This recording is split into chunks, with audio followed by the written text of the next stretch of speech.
Pessoal, dando início a mais um programa Contrato Social Podcast e hoje com uma figura ilustre, Dr. César Azevedo. César Azevedo, ele é advogado, professor, mestrando em cidades inteligentes e a gente trabalha muito aqui sobre esse tema, César, cidades inteligentes sustentáveis. Ele é também Leadership in Crisis at Harvard e atleta da modalidade de artes marciais Jiu-Jitsu. É uma grande honra recebê-lo aqui no nosso programa Contrato Social, César. Olá, Tomás, todos que estão nos acompanhando, amigas, amigos, é um prazer enorme poder estar aqui. Já vi tantos colegas, tantos amigos, amigas participando do Contrato Social com você, conversando, podendo falar de cidades, podendo falar de experiências. E eu poder estar aqui hoje compartilhando, escutando e trocando informações com você é um prazer muito grande. César, a gente tem um público aqui também da jovem advocacia, operadores do direito. Eu queria que você contasse como é que foi a sua motivação para estudar direito, para cursar esses 5 anos da faculdade de direito. Putz, vou ser franco para você. Em que pese eu sou advogado, né, regular, eu nunca advoguei.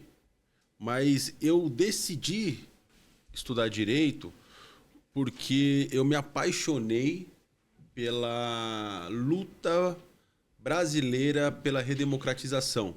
E eu vi a importância que o direito, que os advogados, que a OAB teve nesse processo de redemocratização do país. Então, eu me lembro que eu estava no ensino fundamental, antigamente nós falávamos colegial, né? Hoje é um pouco desatualizado esse termo, e nós dizíamos, e eu estudei ali a redemocratização do país, a necessidade do país do voto direto, né? De tudo aquilo que o Brasil lutou para que a gente pudesse estar aqui hoje vivendo um Estado democrático de direito, e a Constituição fala que o advogado é essencial para a manutenção da democracia. Por causa disso, com essa ideia de poder ser um operador do direito e fazer parte da manutenção da democracia e poder me dedicar à vida pública, eu decidi fazer direito. Eu fiz direito pensando, né, estudei, virei advogado pensando sempre em ter uma carreira pública. Eu acredito que dentro do poder público, você que é operador do direito, você que é advogado, advogada, você consegue desempenhar uma atuação técnica mais abrangente do que outras carreiras. E César, conte um pouquinho mais assim, como é que foi a sua entrada no setor público, né? Você preencheu uma carreira aí brilhante no SP Urbanismo, mas como é que te motivou a entrar nessa área do setor público? Foi como eu falei, eu sempre fui apaixonado pelos movimentos partidários, pelos movimentos políticos do país. Sempre estudei muito. Na época da escola, no ensino fundamental, eu me apaixonei por essa pauta. E a gente brinca, né, que quem é político é porque o bichinho picou. E uma vez político, sempre político. Na verdade, todos nós somos políticos, né? Seja na profissão, com os amigos, na relação familiar, você tem que ser um político. E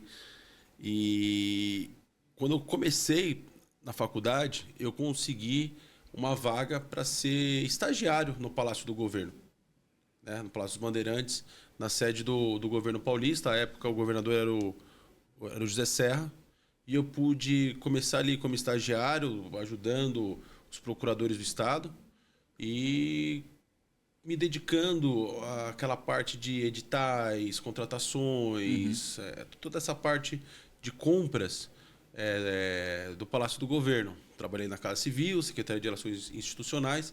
Aí eu pude me destacar, né, estudar, aperfeiçoar, curso de especialização, aprimoramento. Dali eu virei diretor administrativo de uma secretaria já extinta, que chamava Secretaria de Desenvolvimento Metropolitano. Bacana. Cuidava das regiões metropolitanas do estado de São Paulo. Eu falo, Tomás, que a minha carreira, a minha vida, parece que Sabe aquilo, a gente não sabe o que o destino tem para nós, ou se você é mais religioso, assim como eu acredito num Deus, que o que Deus tem pra gente, mas a coisa já vai sendo escrita desde lá de trás. Eu comecei a ter contato com cidades logo no começo da minha carreira, a coisa de 15 anos atrás. E aí eu fui trabalhando com regiões metropolitanas, dali eu fui para o Instituto de Pesos e Medidas, o IPEM, que é o Inmetro, né, no estado de São Paulo. Fui chefe de gabinete do IPEM, diretor administrativo do IPEM. Pude trabalhar na modernização do IPEM na cidade de São Paulo, no estado de São Paulo. Do IPEM eu fui para a Fundação Procon. Na Fundação Procon também fui como chefe de gabinete da Fundação Procon. Foi aí que eu tive um contato mais próximo com as pessoas, com os consumidores, porque o Procon é um órgão de defesa, né? E à época, eu acredito que ainda hoje, depois do bombeiro, o Procon ele era muito procurado, né? Não, o órgão público de maior respeito no estado de São Paulo. Eu pude ali estar próximo das pessoas, trabalhar nesse processo de defesa do consumidor, do mais vulnerável. E sempre, Tomás, desde 2006, sempre acompanhei o Bruno Covas, trabalhei nas campanhas do Bruno. Então, minha carreira pública sempre foi ajudando o Bruno Covas nas eleições, deputado estadual, a reeleição de deputado estadual, deputado federal, e também seguindo a minha carreira no setor público como um servidor público, como um agente público. Em 2017, na verdade em 2016, o Bruno ele sai candidato a vice-prefeito do João Dória. E em 2017 começa o mandato João Dória Bruno Covas. O Bruno me chama e fala: olha, César, você sempre me ajudou, você sempre trabalhou com a gente, chegou o momento de você efetivamente trabalhar no meu gabinete. Me chamou para ser chefe de gabinete dele. Ele era vice-prefeito e secretário de subprefeituras. E eu fui ser chefe de gabinete da Secretaria de Subprefeituras. Herdamos ali uma prefeitura com vários problemas, falta de recurso, falta de equipes. A zeladoria na cidade de São Paulo não tinha equipe. Você não tem ideia do que foi que a gente herdou em 2017. Imagina que no começo, em janeiro de 2017, a gente reuniu os 32 subprefeitos numa sala e a gente fazia uma espécie de feira do rolo, sabe? Gente, você tem equipe de desfazimento? Quem tem equipe de reforma de calçada? Quem tem equipe de poda de árvore? E um trocava com o outro para a gente poder fazer o serviço, a cidade rodar, a manutenção da cidade, a zeladoria da cidade acontecer. Você disse que não tinha mão de obra naquela ocasião. Não tinha contrato. Nós herdamos uma prefeitura de São Paulo sem contrato. Se uma subprefeitura tinha equipe de poda de árvore, na outra subprefeitura não tinha equipe de reforma de calçada. Outra não tinha de... E aí, dentro desses 33 subprefeituras, 32 subprefeituras, a gente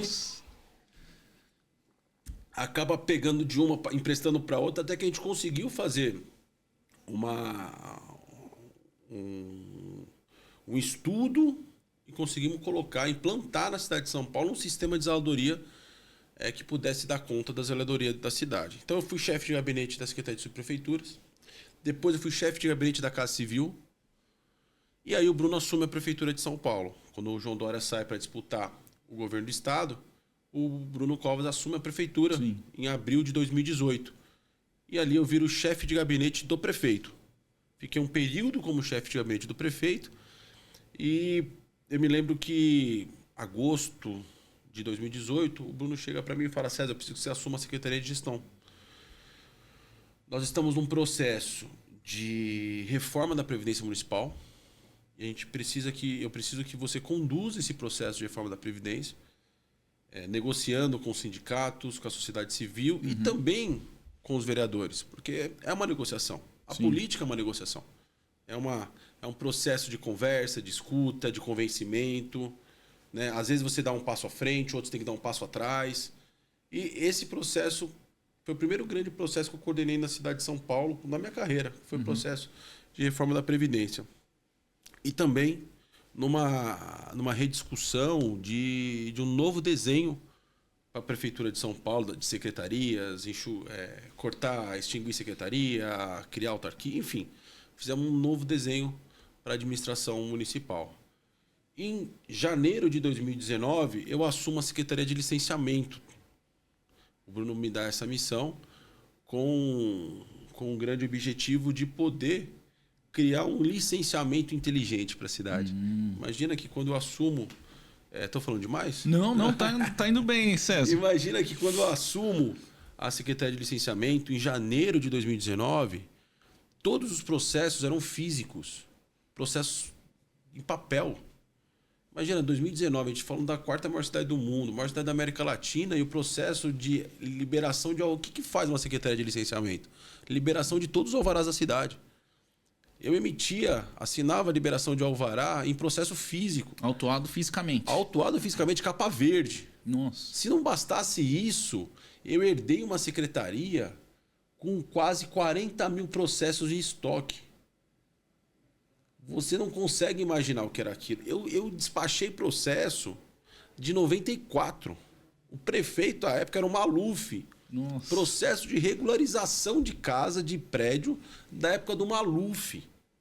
Uma vez chegou o primeiro processo, as folhas estavam amarelas, rasgando. Eu falei, gente, eu acredito que de repente o dono desse prédio aqui, dessa edificação, nem existe mais. O cara acabou, já nem existe e não conseguiu regularizar o prédio dele. Então, na Secretaria de Licenciamento, eu pude conduzir o processo de modernização do licenciamento de São Paulo. Imagina que quando a gente assumiu a Secretaria de Licenciamento, a cidade demorava, em média, 532 dias para emitir um alvará. Todo o processo de liberação de alvará, de implantação de sistema, digitalização, enfim, de 532 dias, baixamos para 130. Bom. Isso você faz um ganho para a cidade de eficiência, de emprego, né? geração de emprego, geração de renda, desenvolvimento, sem contar um instrumento de política pública eficiente que foi o sistema eletrônico de liberação de alvarás. Sem contar, nesse período eu pude também conduzir a lei de anistia de imóveis, de regularização de prédios. Conseguimos regularizar mais de 200 mil casas de baixa renda de maneira automática. Então, me orgulho muito de ter participado desse processo. E tantos outros projetos que eu pude participar, que eu pude conduzir. Depois eu fui secretário de Urbanismo e Licenciamento, comecei a discussão sobre a reforma do plano diretor. E qual que foi o maior desafio dessa pasta do SP Urbanismo, César? Para a cidade Aí, quando eu assumo a presidência da São Paulo Urbanismo, o grande desafio é você... Na verdade, nós temos dois grandes desafios, mas eu, como gestor público, o grande desafio é a gente conseguir vencer a burocracia. Eu sou professor também, eu leciono como convidado e trago sempre participo de algumas palestras e tal. Uma das perguntas que me fizeram uma vez, qual que é o maior... Eu estava falando sobre na FIA, me perguntaram, uma aluna me perguntou, Tomás, qual o maior desafio do gestor público? Eu disse, vencer a burocracia. A burocracia ela é importante. Na verdade, quando foi criada a burocracia, é para que tivesse regras que pudessem ser seguidas. Mas junto com isso vem o excesso de burocracia. E esse excesso de burocracia você começa a ver, muitas vezes, que criam dificuldade para vender facilidade. Uma demora também, né? Uma morosidade excessiva na prestação do serviço. Quando a gente é servidor público, quando a gente é um gestor público e vê um processo para sua mesa, você tem que olhar que atrás daquele processo, seja físico ou eletrônico, mas atrás daquele processo tem um sonho, tem um investidor, tem empregos, tem pessoas que estão esperando por aquilo. Pode ser um projeto que desenvolva a cidade.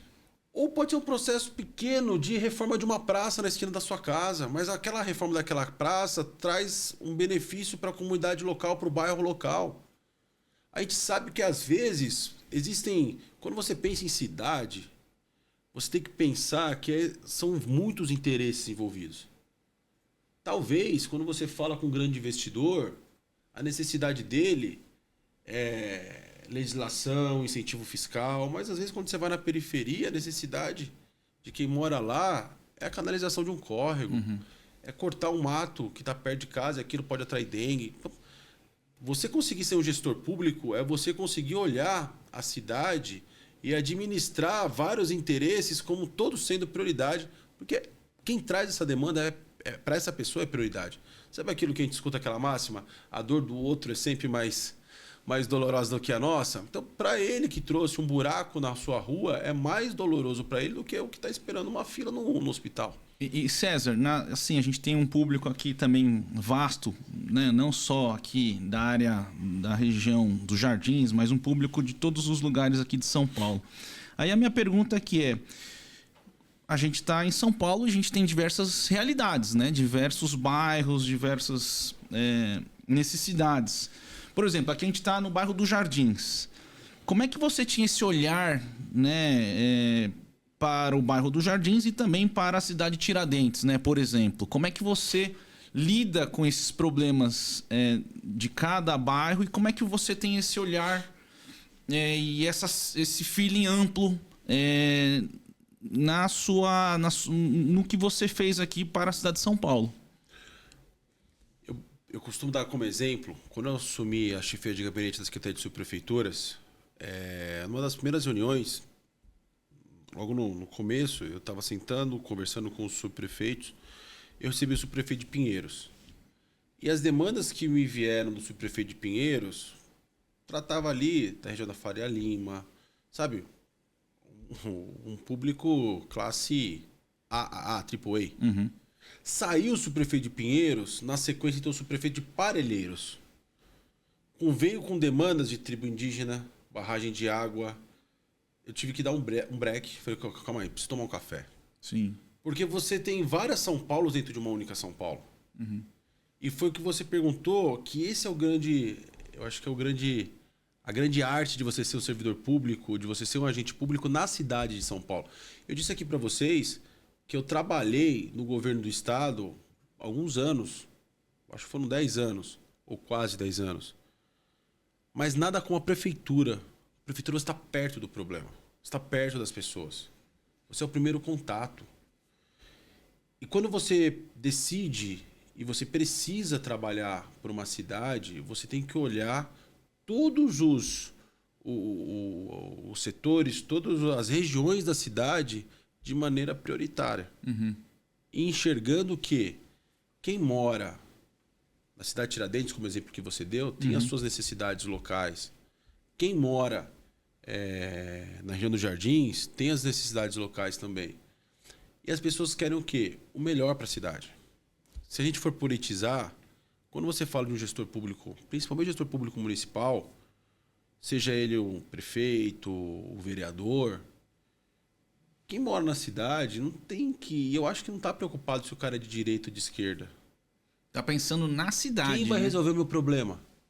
Tanto faz para mim se você é progressista ou conservador. Você vai resolver meu problema? Qual que é o meu problema? É a zeladoria. Qual que é o meu problema? É emprego. A gente tem que trabalhar, e esse é o grande desafio, isso que é reduzir as distâncias. O que é reduzir as distâncias? Aproximar emprego da moradia. A cidade de São Paulo tem quase 500 mil de pessoas que estão na fila esperando uma casa própria. E se você olhar o que é curioso, que dentro da cidade de São Paulo você tem quase 500 mil de prédios ociosos. Como que a gente faz para fazer um encontro de contas? Uhum. E aí esses prédios, muitos estão onde? No centro de São Paulo, que estão vazios? Existe uma concentração muito grande no centro de São Paulo. Eu pude, enquanto secretário de Urbanismo e Licenciamento, conduzir, e foi aprovada na Câmara Municipal, uma lei de retrofit. O que é isso? É pegar os prédios ociosos, os prédios que têm dívida, os prédios que têm algum tipo de problema, trazer incentivos.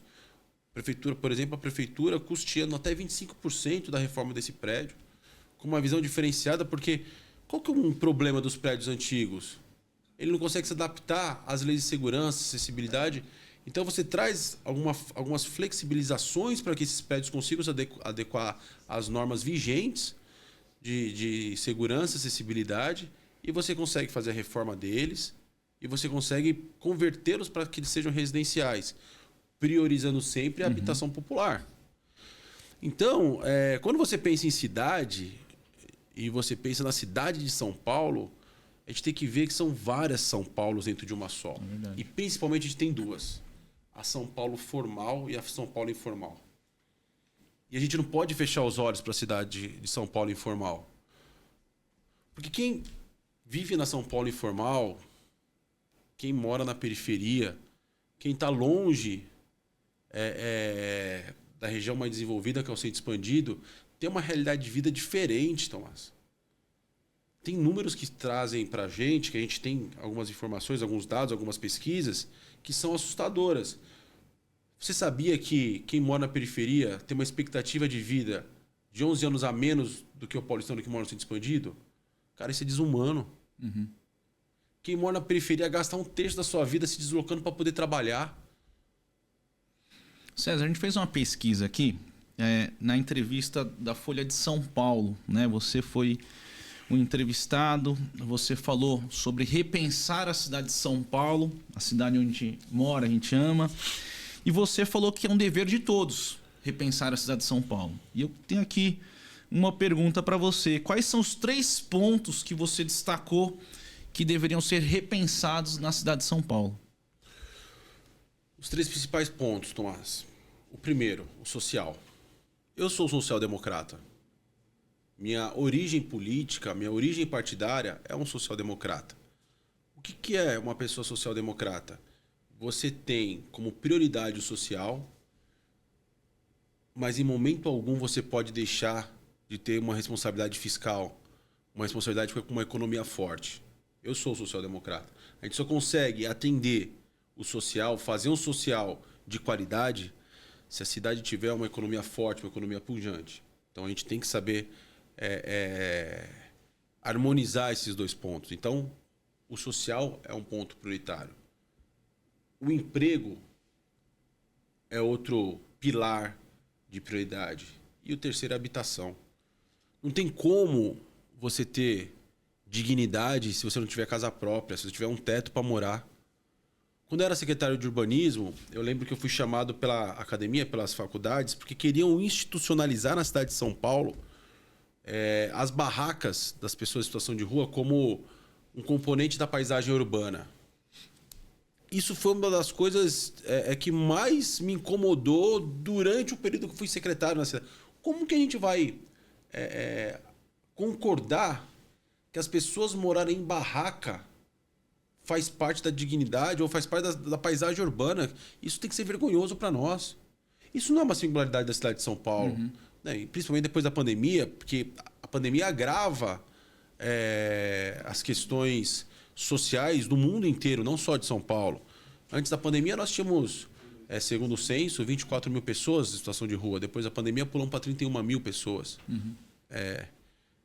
Mas a gente acreditar que é normal essa situação, as pessoas morarem numa barraca debaixo de uma ponte, numa praça, eu não posso concordar com isso. Eu, como gestor público, eu, como uma pessoa que pensa a cidade, como nós dedicamos a nossa vida a pensar em cidade, a gente não pode concordar com essa situação. A pessoa não tem... Quem mora numa barraca não tem um chuveiro, não tem um banheiro. Como que vai fazer sua higiene pessoal? Eu até concordo, e todos têm o direito de ir e vir, se a pessoa não quiser morar numa casa própria, na sua residência, é o direito dela.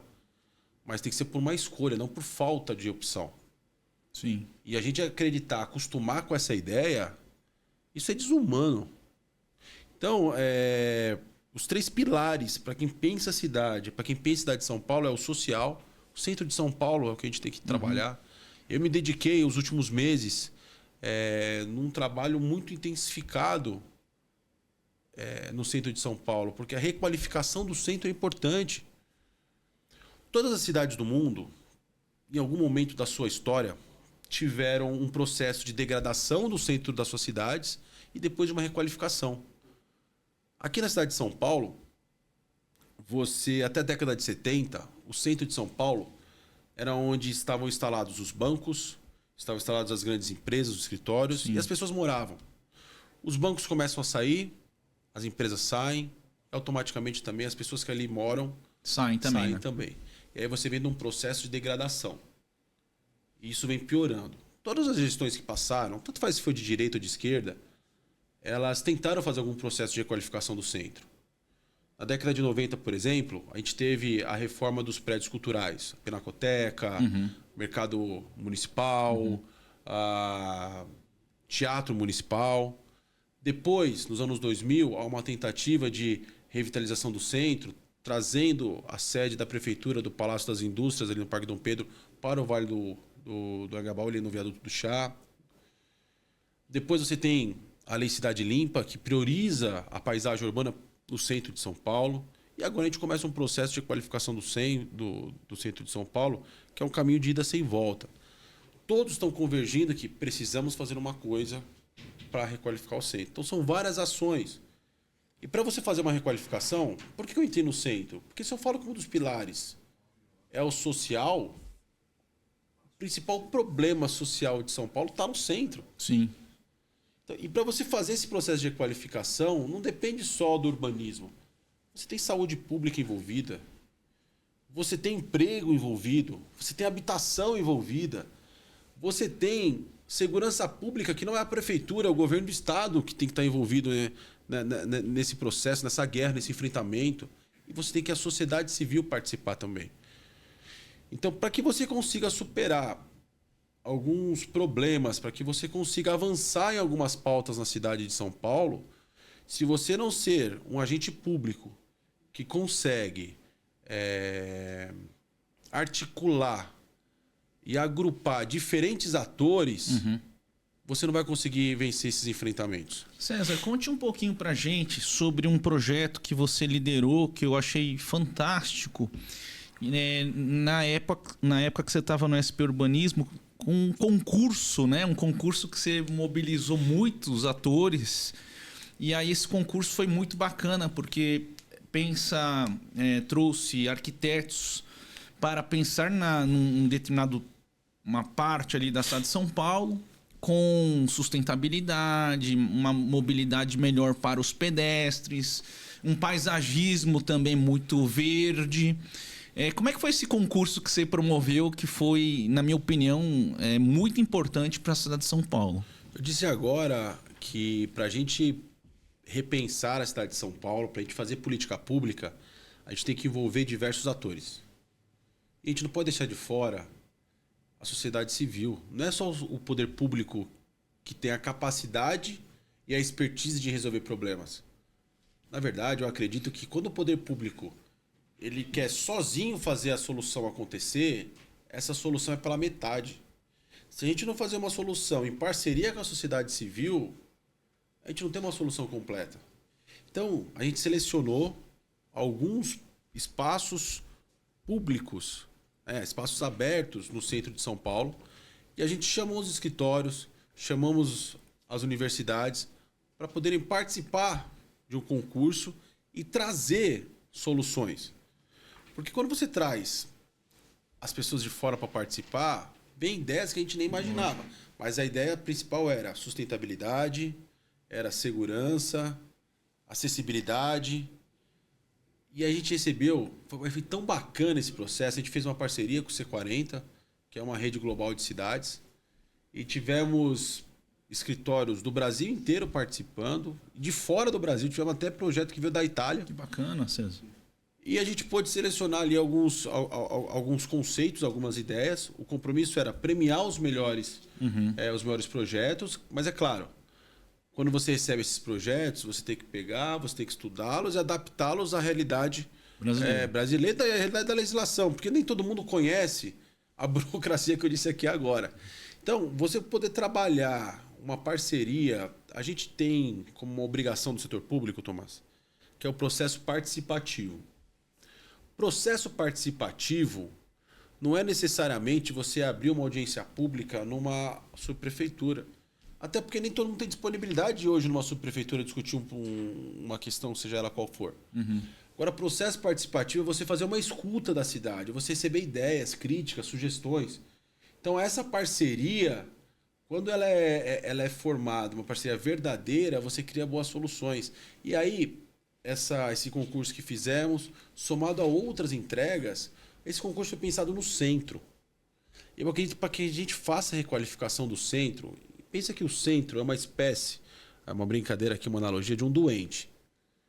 Quando uma pessoa está no hospital, você tem alguns remédios que você aplica para essa pessoa. Tem aquela medicação que é urgente, que eu falei, temos que tratar o social, isso é urgente. Tem aqueles remédios aplicados a curto prazo, que aí a gente coloca esses processos de requalificação desses pontos específicos, que eu brinco até que é uma acupuntura urbana. São vários pontos públicos espalhados, que você faz essa requalificação desses pequenos espaços públicos e o conjunto deles entrega uma nova realidade para a sociedade. Você tem a médio prazo, e nós já tivemos entregas como o Anhangabaú, como uma área de lazer, uma arena de eventos. Quem lembra o Anhangabaú? Foi muito criticada essa reforma do Anhangabaú. Eu pude começar esse processo de requalificação do Anhangabaú. Mas quem lembra, antigamente, antes da reforma, o Anhangabaú era mal frequentado. Você tinha ali um alto índice de ocorrência, né, ocorrência policial, concentração de marginais. Enfim, depois desse processo de qualificação, você vê que as pessoas começaram a usar aquele espaço público, a frequentar aquele espaço público. O espaço público tem que ser ocupado. Você só consegue requalificar um espaço público se você der uso para esse espaço público. Não adianta eu reformar uma praça e eu não der uso, não colocar um equipamento. Fica abandonado também, né? E o processo de degradação vai acontecer novamente. Então você tem processos de médio prazo de requalificação, como o espaço de lazer do Minhocão.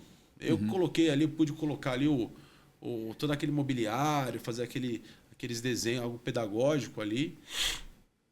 E também se tem de longo prazo, que são as leis, aí o setor central. Então, você poder fazer essa interação com a sociedade civil e criar essas soluções, isso é o que mais me apaixona do poder público. Você vê a transformação acontecer. E César, o que você acha nessa avaliação, nesse contexto agora do Rio Grande do Sul, que a gente viu esses desastres naturais, essa emergência climática, cidades debaixo da água? Como é que você vê agora, por exemplo, em São Paulo, o que a gente conseguiria atenuar, mitigar com esses problemas de chuva? Porque hoje a discussão é como é que vai reconstruir as cidades pequenas lá do Rio Grande do Sul, né? Eu acho que esse é o tema que muitas pessoas estão debatendo. E como é que a gente também pode transportar isso para a cidade de São Paulo para mitigar esses riscos? Quando a gente estuda, você disse aqui que eu sou mestrando em cidades inteligentes. Você precisa de uma cidade inteligente para que a gente consiga mitigar esses riscos. Claro que quando a gente fala de Rio Grande do Sul, a gente tem ali o exemplo claro de negligência de nós com o meio ambiente.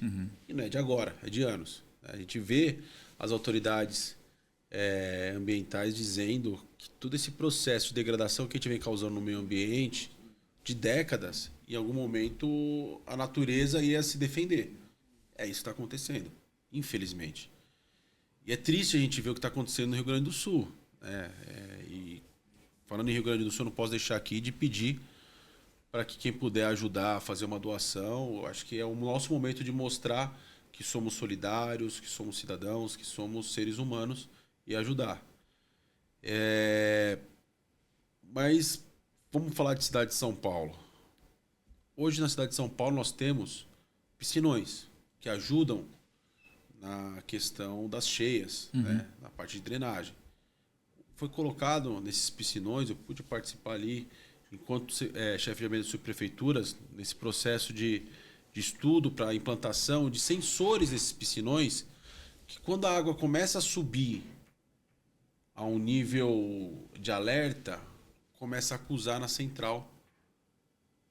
Então você já sabe que ali tem um sistema risco inteligente também, né, Exato. César? Asfalto da cidade de São Paulo. Você sabia que hoje na cidade de São Paulo você tem lasers que são colocados nos caminhões de lixo para você que vai passando e vai vendo, porque o único carro que passa em todas as ruas da cidade é o caminhão de lixo. Então você coloca laser e esse laser vai vendo qual é a qualidade do asfalto. Não estou aqui falando que a qualidade do asfalto é boa, mas hoje a prefeitura consegue saber onde são os pontos mais críticos da cidade de São Paulo. Eu, enquanto secretário de Urbanismo e Licenciamento, eu fui responsável pela iluminação pública. E nós conseguimos mudar 90% das lâmpadas amarelas para LED, sem contar a implantação de novos pontos de iluminação. E hoje o sistema de iluminação pública da cidade é inteligente. Às vezes você passa na rua e você vê um poste piscando. Na hora você pensa assim, já vai o serviço público de má qualidade. uma lâmpada mal colocada, mas na verdade, quando o poste começa a piscar, é uma forma que foi desenvolvida de avisar a cidade, quando o poste está avisando a cidade que está tendo roubo de energia. Nossa. Então, principalmente no centro, quando você vê que tem poste piscando, olha, eu aposto com vocês, 90% ou mais de 90% é porque furtaram cabo de energia daqueles postes. Não, isso não é divulgado, porque eu não tava sabendo disso, a gente Pra tá você lá, ver. né? E às vezes eu fico pensando, Tomás, quando eu vou trocar lâmpada em casa, eu tomo choque. Tem uma iluminada que rouba o cabo de alta tensão e não acontece nada. O cara não toma um choque. Eu não sei como o cara tem essa expertise. Na 25 de março, tinha um lugar ali que ficava o poste piscando. Poste piscando e a gente via, não tinha roubo de carro, não tinha furto de cabo, a gente não entendia, a lâmpada era boa. Até um colega nosso à época, né, que esteve aqui com você, o Dr. Roberto, que era delegado seccional centro, a gente fez uma operação com ele para descobrir o que está acontecendo com aquele poste 25 de março ficava piscando. Nós descobrimos que uma Kombi que vendia hot dog Utilizava fez um gato, Nossa. uma ligação clandestina e puxava energia do poste. E o bendito dos postes ficava piscando, olha, tá tendo furto de energia. A gente não sabia. Era a Kombi de hot dog. Nossa, César. É incrível. Então, você ter alguns dispositivos na cidade que tornam essa cidade inteligente, consegue nos prevenir ou até mitigar alguns problemas maiores. Por exemplo, essa implantação, olha que legal, a integração de atores. A implantação das lâmpadas de LED, a implantação de novos pontos de energia na cidade, quando eu era responsável por isso, como que a gente começou essa implantação? Chegamos na Secretaria de Segurança Pública, pedimos o mapa de calor das ocorrências de violência contra a mulher na cidade. Para a gente poder iluminar os principais pontos que aconteciam a maior incidência de violência contra a mulher. Isso daí já ajudava muito, né, Porque César? iluminação é segurança pública. Lógico. Eu sou pai de 2 filhas. Né? A mulher ela tem que ir onde ela quiser, ela deve ir onde ela quiser. Ela não pode ficar com medo de entrar numa rua. E o que mais me assusta é quando eu escuto uma mulher sofre uma violência, mas por que você entrou naquela rua? Peraí, qual que é o problema dela entrar naquela rua? Hein, César, não tem É bizarro. aquela questão do abrigo também, dos pontos de ônibus, que a mulher pode ficar ali conversando e tem um monitoramento? Acho que tem isso na cidade de São Paulo, né? Cidade de São Paulo inteligente, o Smart City, que é a implantação das câmeras que faz esse monitoramento, as câmeras estão sendo implantadas. Você usar a inteligência para você fazer a administração da cidade, você consegue diminuir muitos problemas, principalmente de segurança, e também evitar que problemas maiores... Se você for olhar hoje, Tomás, na cidade de São Paulo, você tem problema de cheia. Uhum. Tem enchente. Mas a cidade consegue voltar de maneira mais rápida para sua normalidade do que acontecia antes. Porque hoje a gente monitora as galerias. A gente sabe quando tem, por exemplo, e isso acontece aqui nos Jardins. Foi no jornal, passou aí nos noticiários. Obras que... aquelas obras descarregam restos de entulho nas galerias. Hoje a gente consegue monitorar isso, fazer uma limpeza, uma manutenção preventiva à medida que a gente evita. É claro, se chove muito, uma intensidade muito grande no espaço de curto de tempo, às vezes não dá vazão, a água sobe. Mas você consegue retomar a cidade de maneira mais rápida. Sim. Então, o uso da inteligência, ter uma cidade inteligente é muito importante. Quando a gente estuda cidades afora, na Europa, na Ásia principalmente, você vê que o uso da tecnologia, você consegue melhorar a qualidade de vida das pessoas. César, a gente está chegando já pro final do nosso programa, mas antes disso, queria te perguntar aqui, você é pai, falou aí de 2 meninas, Catarina e Helena.